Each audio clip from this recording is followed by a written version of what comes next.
Bismillahirrahmanirrahim. Assalamualaikum warahmatullahi wabarakatuh. Perkenalkan, nama saya Firka Fadil dari kelas Tekom B angkatan 2023 dengan NIM 2302105000005. Pada kesempatan kali ini saya akan menjelaskan materi dari dua kelompok, yaitu kelompok 3 dan kelompok 4. Di sini saya membuat video untuk memenuhi tugas dari mata kuliah sistem operasi, yaitu menjelaskan materi kelompok 3 dan kelompok 4. Yang pertama yaitu materi tentang proses sinkronisasi. Di sini ada materi eh, beberapa materi dari sinkronisasi, yaitu pengertian sinkronisasi, masalah-masalah sinkronisasi, metode sinkronisasi, deadlock, dan sinkronisasi perangkat keras. Yang pertama yaitu pengertian dari sinkronisasi. Apa itu sinkronisasi? Nah, sinkronisasi ini adalah proses menyamakan dan menjaga konsistensi data atau informasi di antara dua atau lebih perangkat, sistem atau sumber daya yang berbeda. Nah, sinkronisasi memastikan bahwa perubahan atau pembaruan data pada suatu perangkat atau sistem akan secara otomatis terefleksi pada perangkat atau sistem lainnya yang terhubung. Dengan kata lain, sinkronisasi menciptakan replika data yang identik di berbagai lokasi atau platform. Nah, adapun tujuan dari sinkronisasi yaitu menjaga konsistensi dan integritas data. Kedua, memudahkan akses dan mobilitas data. Yang ketiga, mencegah kehilangan data, dan yang terakhir yaitu meningkatkan kolaborasi. Nah, adapun proses sinkronisasi ada lima. Yang pertama yaitu deteksi perubahan, pencocokan data, penyelesaian konflik, penggandaan atau pembaruan data, dan verifikasi dari dan validasi. Nah, selanjutnya yaitu masalah-masalah sinkronisasi. Nah, adapun masalah-masalah sinkronisasi yaitu yang pertama, arti dari race condition, yaitu situasi di mana beberapa proses mengakses dan memanipulasi data bersamaan pada saat bersamaan. Ah, yang kedua, arti dari masalah critical session, yaitu sebuah segmen kode di mana sebuah proses yang mana sumber daya bersama diakses. Critical session mempunyai beberapa kode. Yang pertama yaitu entry session, yaitu kode yang digunakan untuk masuk ke dalam critical session. Yang kedua, critical session, kode di mana hanya ada satu proses yang dapat dieksekusi pada satu waktu. Yang ketiga, exit session, yaitu akhir dari critical session, mengizinkan proses lain. Dan yang terakhir yaitu remainder session, yaitu kode istirahat setelah masuk ke critical session. Dan ada 4 kondisi agar menghasilkan solusi yang baik, yaitu yang pertama, tidak ada dua proses secara bersamaan masuk ke dalam critical session. Yang kedua, tidak ada asumsi mengenai kecepatan atau jumlah CPU. Yang ketiga, tidak ada proses yang berjalan di luar critical session yang dapat ngeblok proses lain. Dan yang terakhir yaitu tidak ada proses yang menunggu selamanya untuk masuk critical session. Dan adapun untuk solusi mengatasi masalah critical session, yaitu yang pertama, mutual exclusion, yaitu jika proses P sedang mengeksekusi critical sessionnya, maka tidak ada proses lain yang dapat mengeksekusi dalam critical session mereka. Yang kedua, progress. Jika tidak ada proses yang sedang dieksekusi dalam critical session dan ada beberapa proses yang ingin masuk ke critical session mereka, maka pemilihan proses yang akan masuk ke critical session berikutnya tidak bisa ditunda. Dan yang ketiga, bondage waiting, yaitu suatu keterikatan harus ada pada sejumlah proses yang diizinkan masuk ke critical session mereka. Nah, setelah adanya proses yang meminta masuk ke critical session dan sebelum permintaan itu diterima. Selanjutnya, metode sinkronisasi. Di sini ada test and set. Nah, yang pertama itu instruksi text and set, yaitu sebuah operasi otomik yang digunakan untuk mengelola akses ke critical session, yaitu bagian dari kode yang mengakses sumber daya bersama, seperti struktur data atau perangkat, yang tidak boleh diakses oleh lebih dari satu thread atau proses secara bersamaan untuk menghindari inkonsistensi data. Nah, adapun dari cara kerjanya yaitu pertama, instruksi memeriksa nilai dari variabel log. Jika log bernilai nol atau terbuka, artinya tidak ada proses lain yang berada di dalam critical session. Selanjutnya, secara atomik, instruksi akan menggeser nilai log menjadi satu atau terkunci jika pada saat pemeriksaan nilai log adalah nol. Operasi ini menjamin bahwa hanya satu proses track yang bisa mengubah nilai log dari nol menjadi satu dan memasuki critical session. Ketiga, return value. Nah, return value ini mengembalikan nilai sebelumnya dan log atau sebelum diset. Jika nilai yang dikembalikan adalah nol, ini berarti proses atau thread yang menjalankan test and set berhasil memasuki critical session.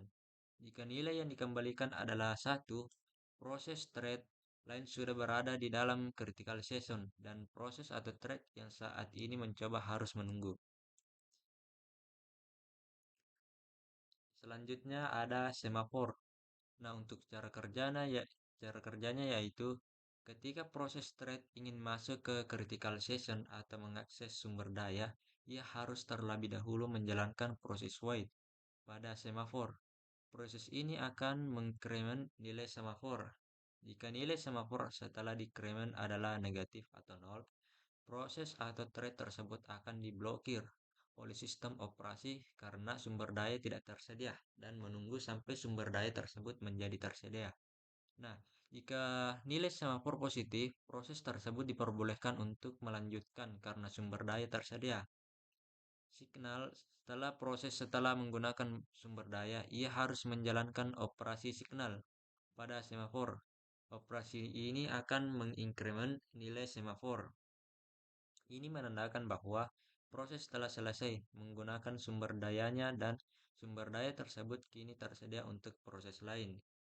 Yang untuk penjelasannya yaitu apa itu semafor? Adalah tipe data abstrak yang digunakan untuk kontrol sinkronisasi yang memungkinkan proses atau thread untuk berkoordinasi satu sama lain, biasanya dalam konteks mengakses sumber daya bersama. Semafor mengimplementasikan konsep coding atau menghitung untuk mengelola akses ini dengan dua operasi dasar, yaitu wait dan signal. Selanjutnya ada monitor. Nah, monitor ini adalah konstruksi pemrograman yang menyediakan mekanisme sinkronisasi tingkat tinggi yang digunakan untuk mengontrol akses ke sumber daya bersama dalam lingkungan multiproses atau multithread. Berbeda dengan semafor, monitor secara otomatis menangani penguncian dan pelepasan sumber daya, membuat penggunanya lebih aman dan lebih mudah dibandingkan dengan semafor manual. Dan yang selanjutnya fitur utama dari monitor yaitu en- encapsulation. Monitor mengaplikasikan variabel kondisi, variabel bersama dan prosedur metode untuk mengakses variabel tersebut dalam satu paket atau modul. Ini memastikan bahwa akses ke sumber daya bersama hanya bisa dilakukan melalui prosedur yang didefinisikan oleh monitor. Eh, Selanjutnya mutual exclusion.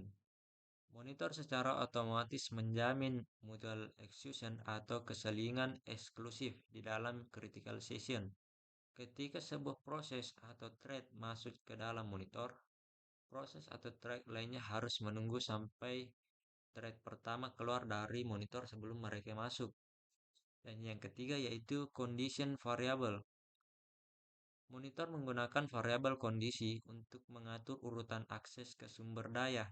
Variabel kondisi ini memungkinkan proses thread untuk menunggu pada kondisi tertentu dan dinotif ketika kondisi tersebut terpenuhi.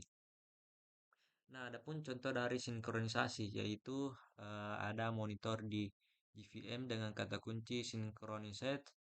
Eh,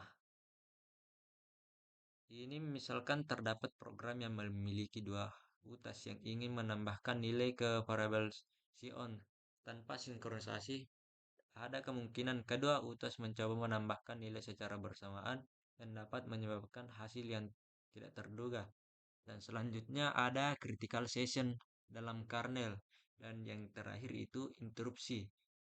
Interupsi ini ketika sebuah perangkat keras membutuhkan perhatian, ia mengirimkan interupsi ke CPU. CPU kemudian menghentikan proses yang sedang berjalan, menangani interupsi, dan kemudian kembali ke proses yang tertunda. Nah, selanjutnya ada deadlock. Deadlock adalah kondisi yang terjadi dalam sistem komputer ketika dua atau lebih proses tidak dapat melanjutkan eksekusi karena masing-masing menunggu sumber daya yang dipegang oleh yang lain. Dalam konteks sistem operasi, deadlock dapat terjadi di tingkat proses atau tingkat sumber daya. Nah, adapun dari penyebab deadlock, yang pertama yaitu alokasi sumber daya yang tidak sesuai. Nah, alokasi sumber daya yang tidak sesuai adalah salah satu dari 4 kondisi yang dapat menyebabkan terjadinya deadlock dalam satu sistem. Kondisi ini dikenal dengan istilah mutual exclusion atau Gegelung. Yang kedua yaitu sistem pencegahan deadlock. Sistem pencegahan deadlock melibatkan serangkaian strategi dan kebijakan yang dirancang untuk menghindari atau meminimalkan risiko terjadinya deadlock dalam suatu sistem. Nah, adapun kondisi pembentukan deadlock yaitu ada gegelung,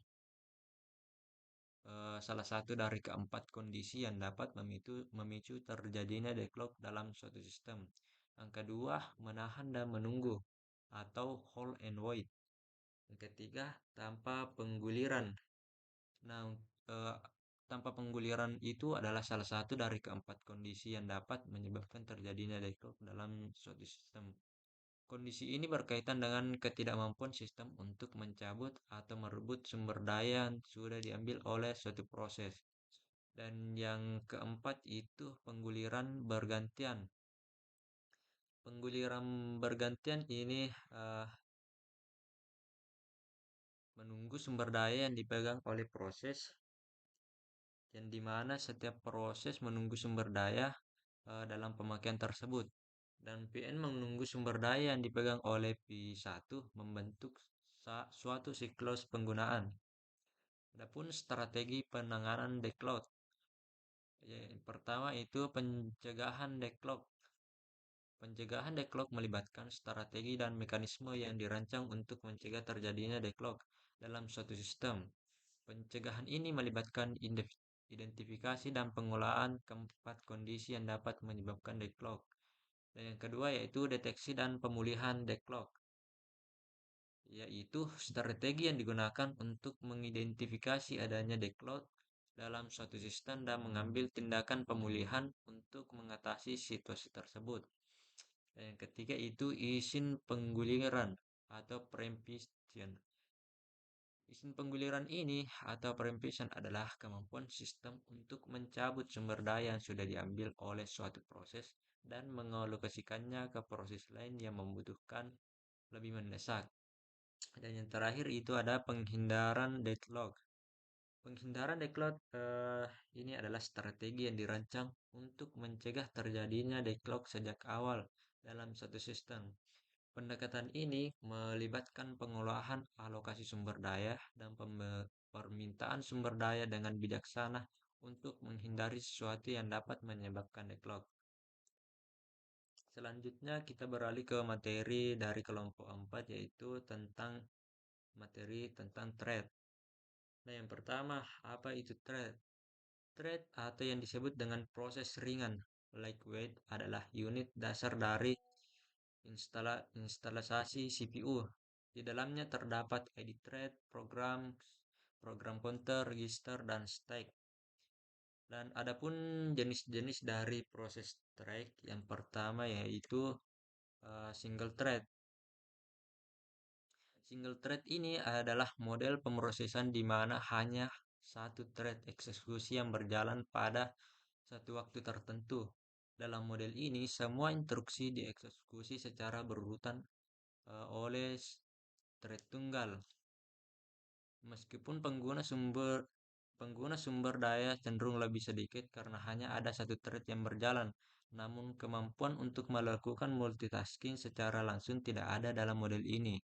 Dan sebaliknya dari single thread yaitu multi-thread memungkinkan lebih dari satu thread eksekusi untuk berjalan secara bersamaan dalam satu proses.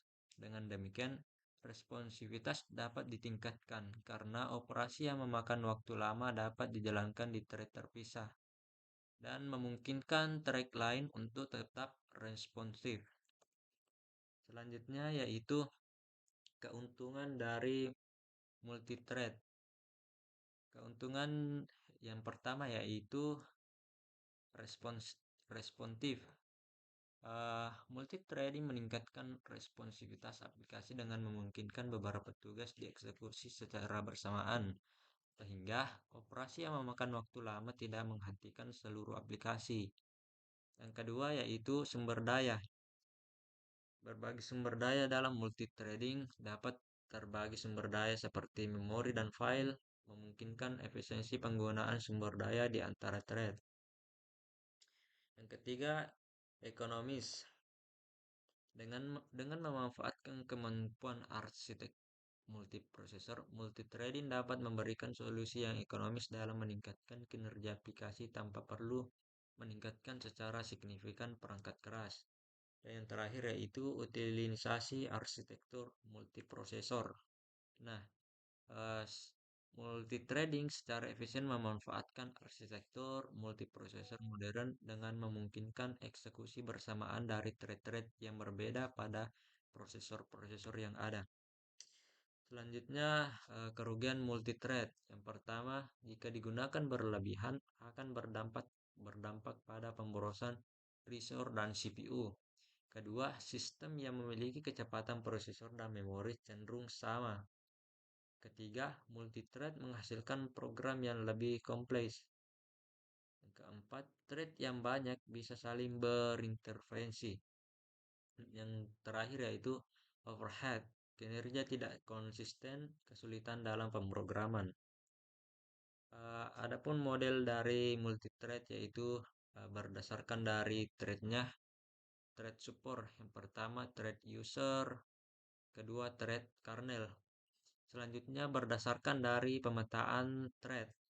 Ada many to one model, one to one model, many to many model, dan two level model. Dan selanjutnya thread pools. Pada web server yang menerapkan multithreading, ada dua masalah yang timbul, yaitu tentang ukuran waktu.